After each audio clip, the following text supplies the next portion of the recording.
guys, this is Alex from Zaku. Hi, I'm Audrey. And we are here today to showcase several different knives and also different cuts using the different knives today. So Audrey, tell me a little bit about your cooking experience. Well, I cook at home a lot, but I've never really used Japanese knives before. I've seen them in anime, so I'm really excited to actually use them today. They kind of give me a samurai vibe, so yeah, I'm really excited to see what they can do.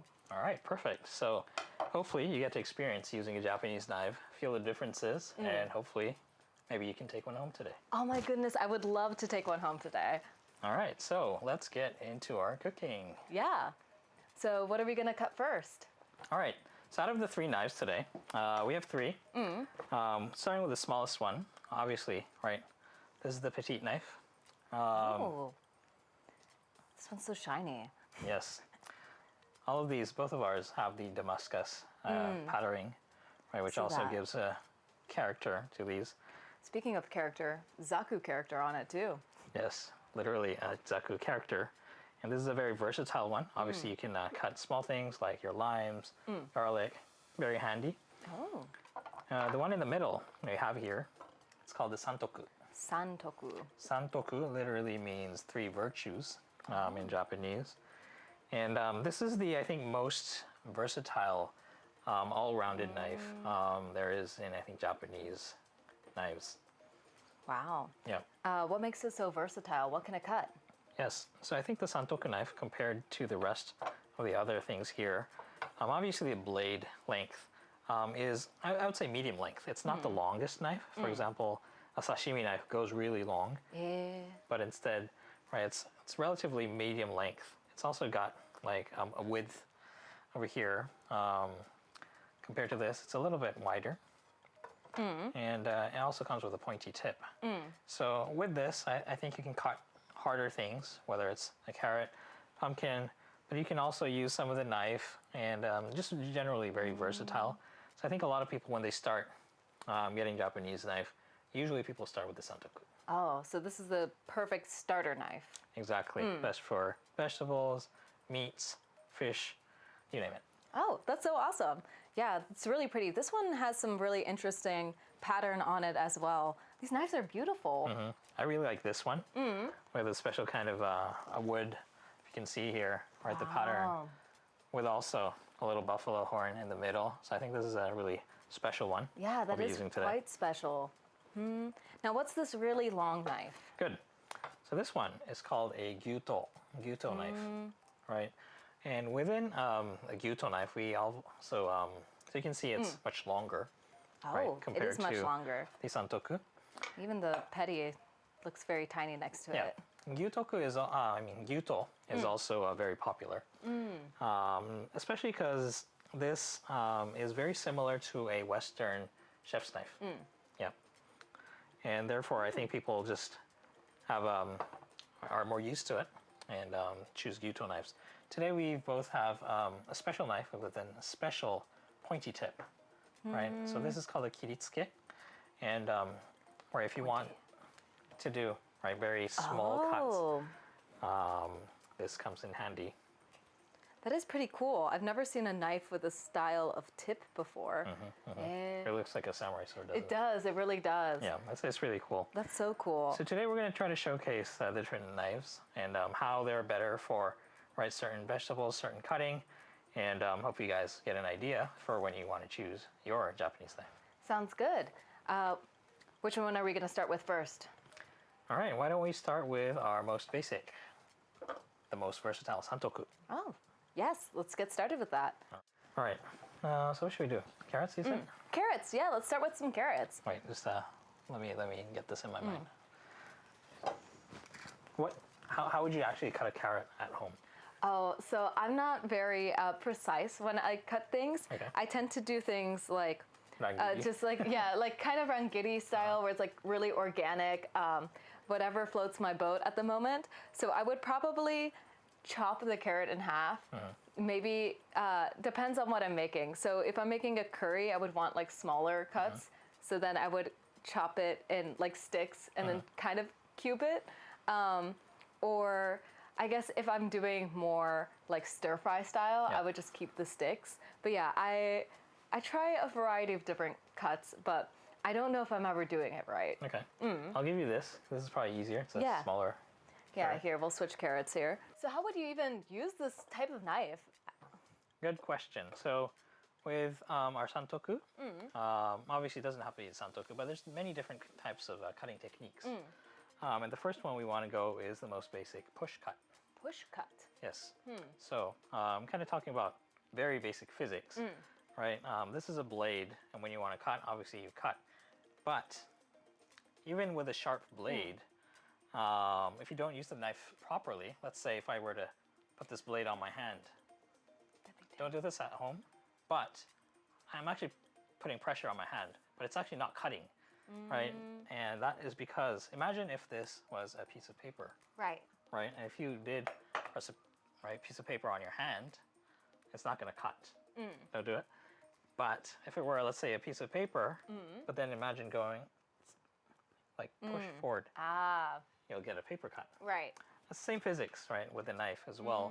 If you want to use the blade properly, you somewhat have to either go diagonally or cut it with coming it from an angle. And I think that's how you can really use the knife properly. Ah, to get the best style. Exactly.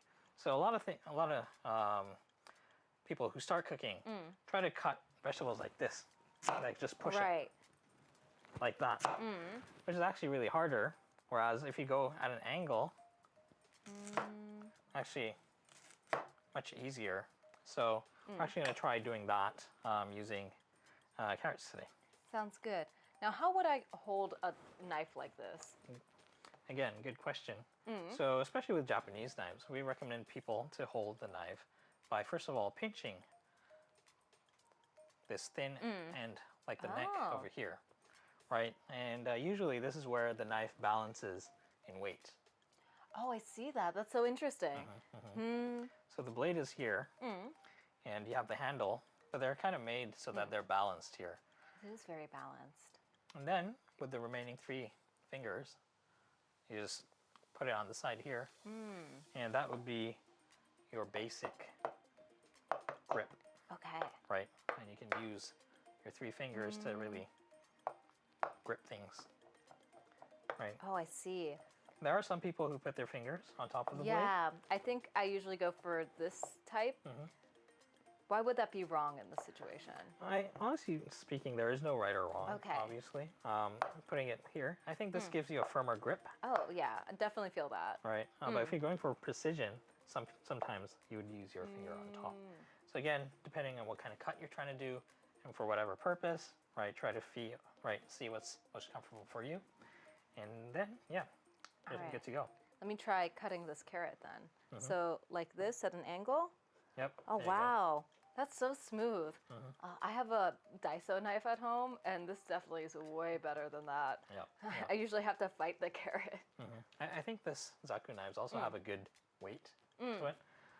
So again, just cutting through, right, is Wow. generally easier. Like this carrot is butter. That's crazy. Yep. So why don't we try a few different cuts Okay. today? So one cut I would do is called a rangiri. Rangiri. Rangiri. If we're trying to do, let's say, like stew or curry, you want like chunky pieces, right, of your vegetables.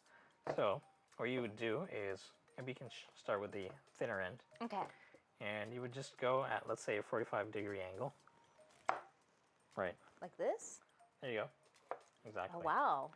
And then you would turn this carrot 90 degrees. Then do the same. Coming out. Here? There you go. Or, yeah, that's Or good. this way? No. No, that way? Okay. There you go. Oh, I see. And then you have that Oh. end. So again, you would turn it Turn it. 90 degrees. This way? Yep. Okay. And then coming from the middle, you go at an From the angle again. middle down. There you go. Ooh. These are really nice. Now, why would I want something uneven like this? Good. So I think in Japanese cooking or just general values, right? Sometimes these unevennesses are a beauty, right? You don't want perfect square cuts. Instead of having these shapes. But again, you still want generally, right, the same size.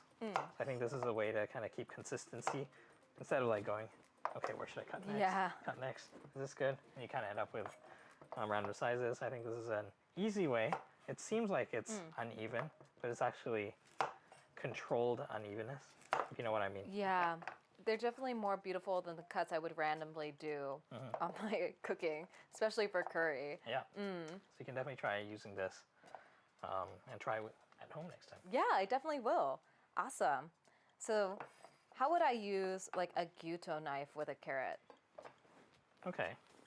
For gyuto, I personally would rely on a santoku and a nakiri, which we don't have here today. Right. And the reason why is a gyuto knife has a much longer blade. Oh. And if we want to utilize right the gyuto, we're actually trying a different type of cut, which we call is a pull. A pull cut? Yes. So with the santoku, what we did is we pushed, right? Oh. And this is how we got or how we utilized our blade. And this is better because we can apply more pressure. Right? You can really push down. But with Right. the gyuto, obviously we can do the same cut. But because the blade is longer, it's harder to apply more power. Yeah, So I this is definitely better see that. when you can really pull, right? If we're pulling, right? So we would usually do it with something softer. For example, let's say a tomato. Yeah. So why don't we pick up a tomato here Yeah, let's give it a and go. try using our gyuto. Ooh, I'm excited. So now we're gonna do a simple pull cut, Oh, okay. right? And pull cuts are better when you have a longer blade. And also this is when you really want more precision with your cuts. So I mentioned sashimi. Right. Right. A sashimi knife usually is a little longer, and you're really using that blade to kind of glide through what you're cutting to really get an accurate cut. Also, something generally for things that are softer, right? So that's why the shorter you can apply more power. So, right, things that are more hard, whether it's carrots, whether it's pumpkin.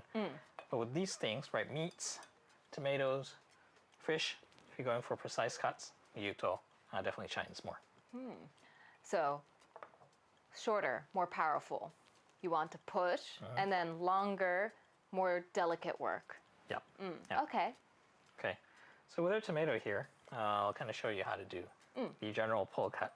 Let's say you want to make really fine slices Right. of tomato, right? So how I would approach this is when you're trying to do a pull cut, right? You actually do first make a small incision. Oh. You kind of push and then pull. Push and then pull. Right. What you're trying to do is get a little incision in, and once your blade is in, you just Push and then pull. there you go. Oh, wow. Usually when I cut tomatoes, they end up all over the place. I usually just immediately squeeze the juice out. I think Yeah. this is the first time the juice isn't everywhere immediately. So try to get the incision closer. Oh, Right. closer here? There you go. And how I would go is watch, push, and then just slide it. Like that? There you go. Oh, that's so cool. Get that incision Oh, and just slice. like, whoa. Yeah. Okay, Yeah, you're definitely using the blade correctly there. that's so cool. I've never cut anything like this before. I usually am just like, get at it. Yeah. And when you try to do push cuts with tomatoes, right, if we really just try to push, right, all the Yeah, right, the juice the just came juices all out of kind of that. comes out. So again, for these fine things, you're really trying to use the blades to get that incision. Then you just need to slice through. Wow, that's wonderful. These are probably the most perfect tomatoes I've cut. I mean, this one would top a burger. Absolutely lovely. Yeah, definitely. That's so cool. I think we can do the same with peppers as well, right? Really? I think this is a relatively softer vegetable. So how I would do this, I'm just going to bring my petty in for just a little bit. Ooh. How I would do this is I actually cut through the top over here. What? So you hold the knife at the bottom here, Yeah. and then you. Oh my goodness, I've never done this before. Yeah. That's so cool. Oh, it's so sharp. Be careful. Yeah, I'll do my best not to cut myself here. It's like carving a pumpkin almost. Maybe I'll carve a face in this pepper later. Yep. Then I just pull it out. Yep. You just pull it out. Nice. And again, let's say if you're trying to do a stir fry with peppers, you kind of want thin slices. So again, with the pepper, right, you can just slide through. Wow. Yep. So when I usually cut peppers, I go like this way. Yep. That's What good. would you recommend? I think that's good. Okay. Just I like the pierce and then slide. Wow, that's crazy. I've never cut a knife like that or cut a pepper like that before. yeah, and I think that when the pepper is this small enough, I think you can use both, right? Push or pull. I think both works.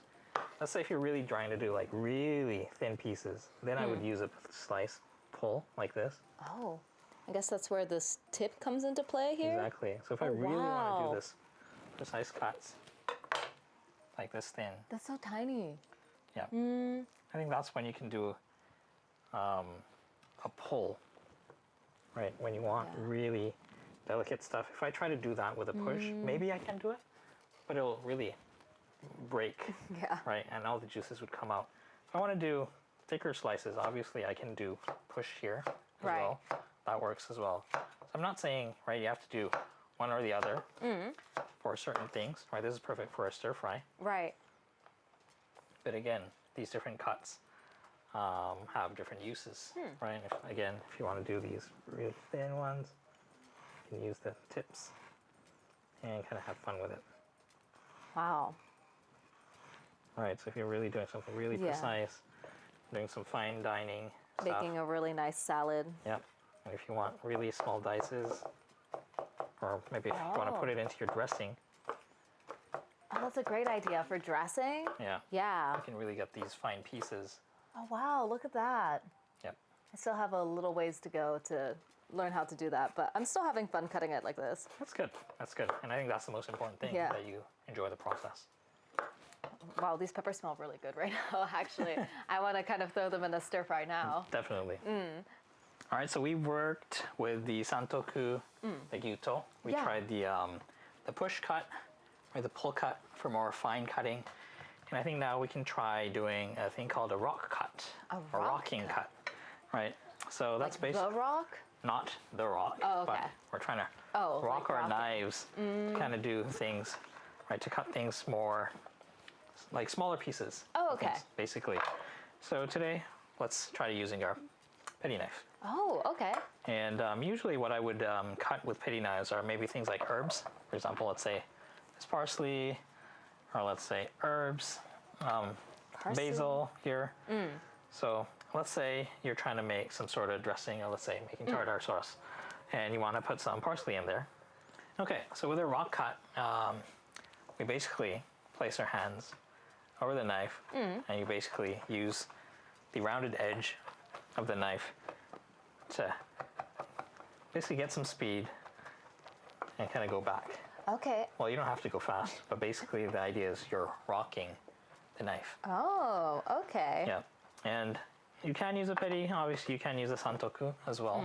They all work. This also works as well, the gyuto. So again, depending on which knife you're using, right? Obviously, if you want less things to wash, then you can just keep on using one. I'm just going to use the petty knife here today, and we can try chopping up some parsley. All right. Right. So how I would approach, right, going with the really rock cutting is before I would do the rock cutting too much. The rock cutting is similar movement of knife as to the push cut. So actually, if you do too much, a lot of the liquid from the herbs will come out. So to get a smaller piece, first I would just do a very simple I would make these pieces a little smaller. Yep. Okay. Yep. Wow. Petite cuts for a petite cuts. knife. Exactly. Oh, wow. Right, This make knife sure just you- goes through it like butter. Perfect. Wow.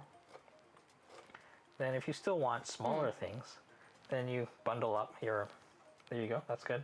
And then you can place the tip of your knife here and go back and forth.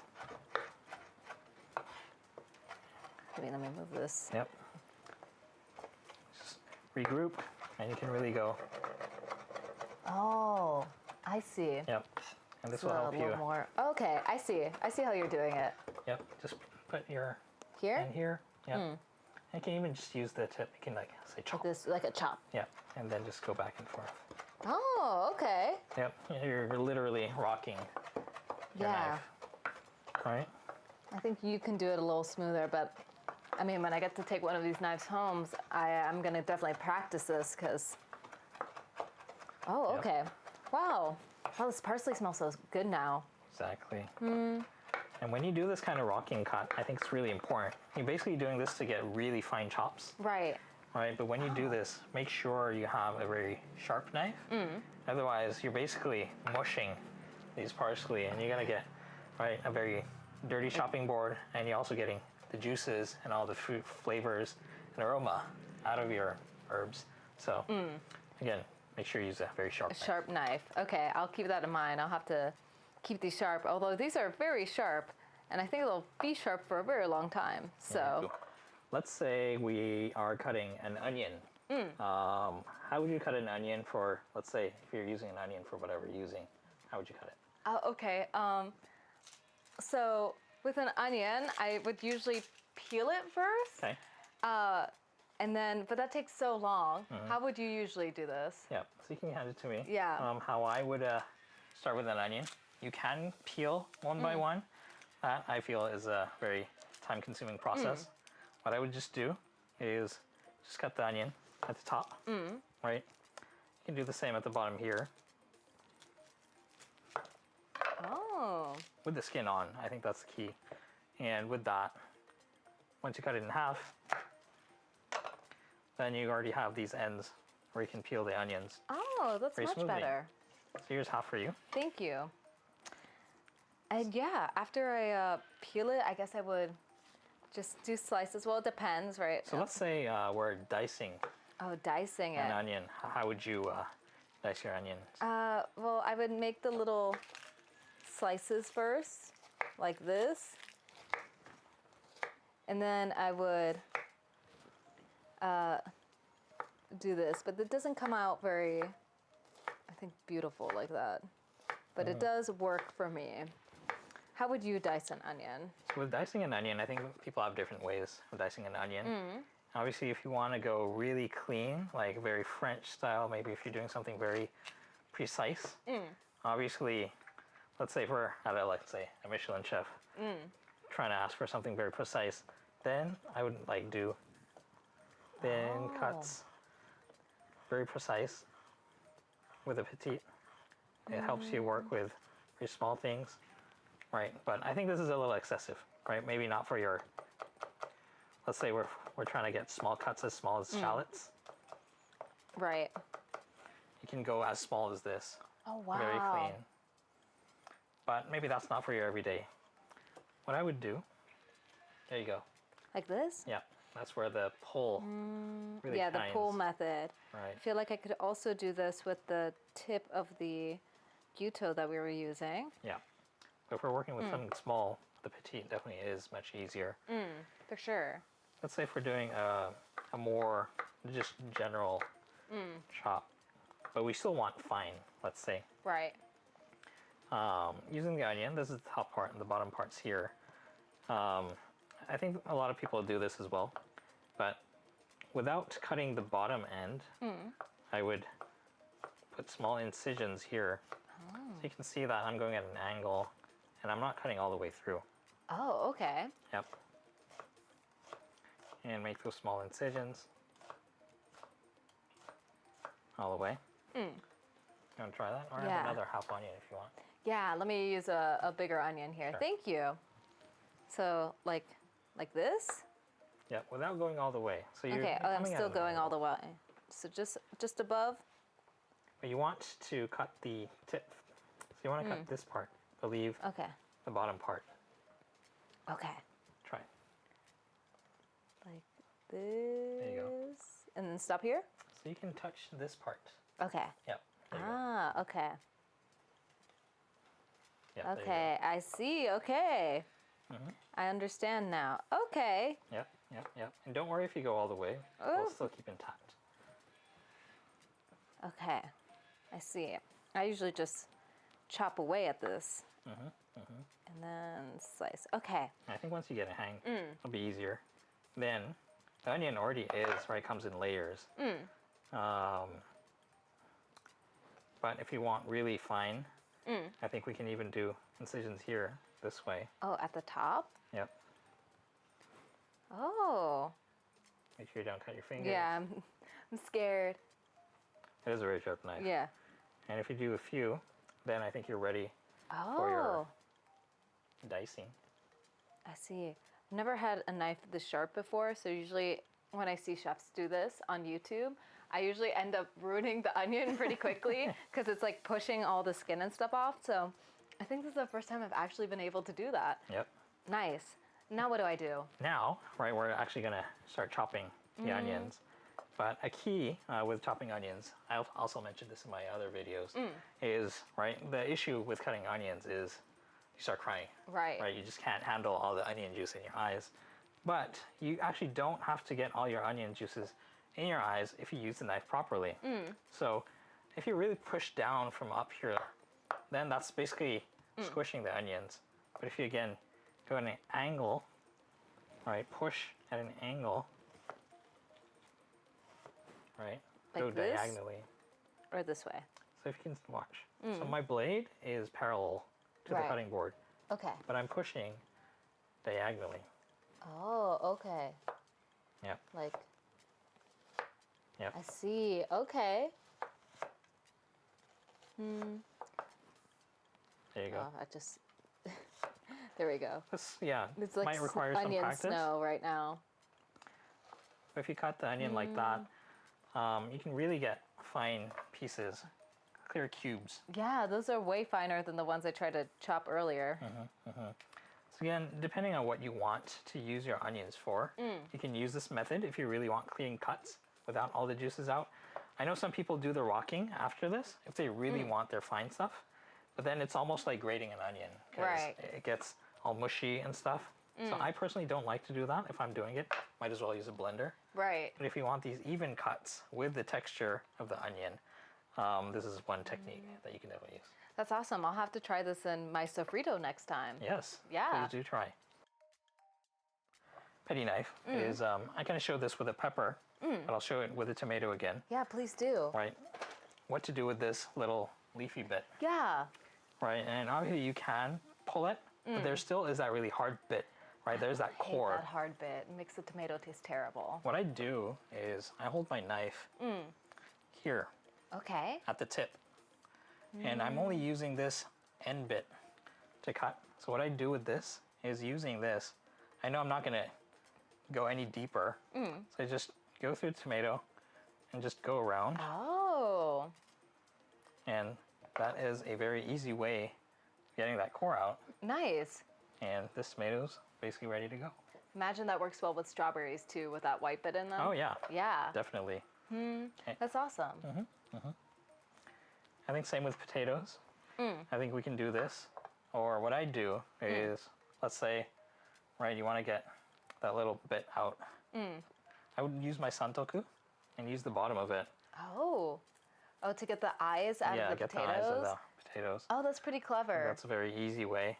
They also come with the peelers, but if you're already cutting them, this is a very easy way of using the bottom end, this end of the santoku. Hey, I didn't know that you could do that with the knives. Definitely. So if you really want to use this technique, this works best with the santoku. So let's say, imagine I was using a petty. That sharp bit at the end is too small, So Right. you really can't get that angle.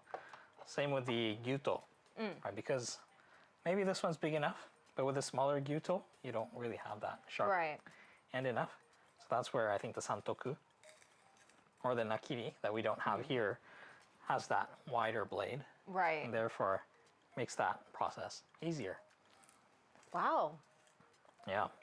So there's definitely a lot of ways of utilizing the knife, depending on what ingredient you're cutting, what kind of cut you want. But hopefully you were able to experience a few today. Yeah. Which you can definitely use from tonight. Yeah, for sure. I had a really fun time using each of these knives. They're all quite versatile. I didn't realize that. And yeah, it was really great making my vegetables finally look as pretty as the knives that I'm actually using. So Yeah. that's pretty cool. Usually my cuts are so terrible. So thank you so much for taking the time today to show me. Of course. So if you were to pick one of these Japanese knives, which one would you be taking home? Well, I use a lot of hard vegetables, potatoes. I like to cook with pumpkin. Okay. So maybe I would use the santoku. I think that it's really nice for those push cuts.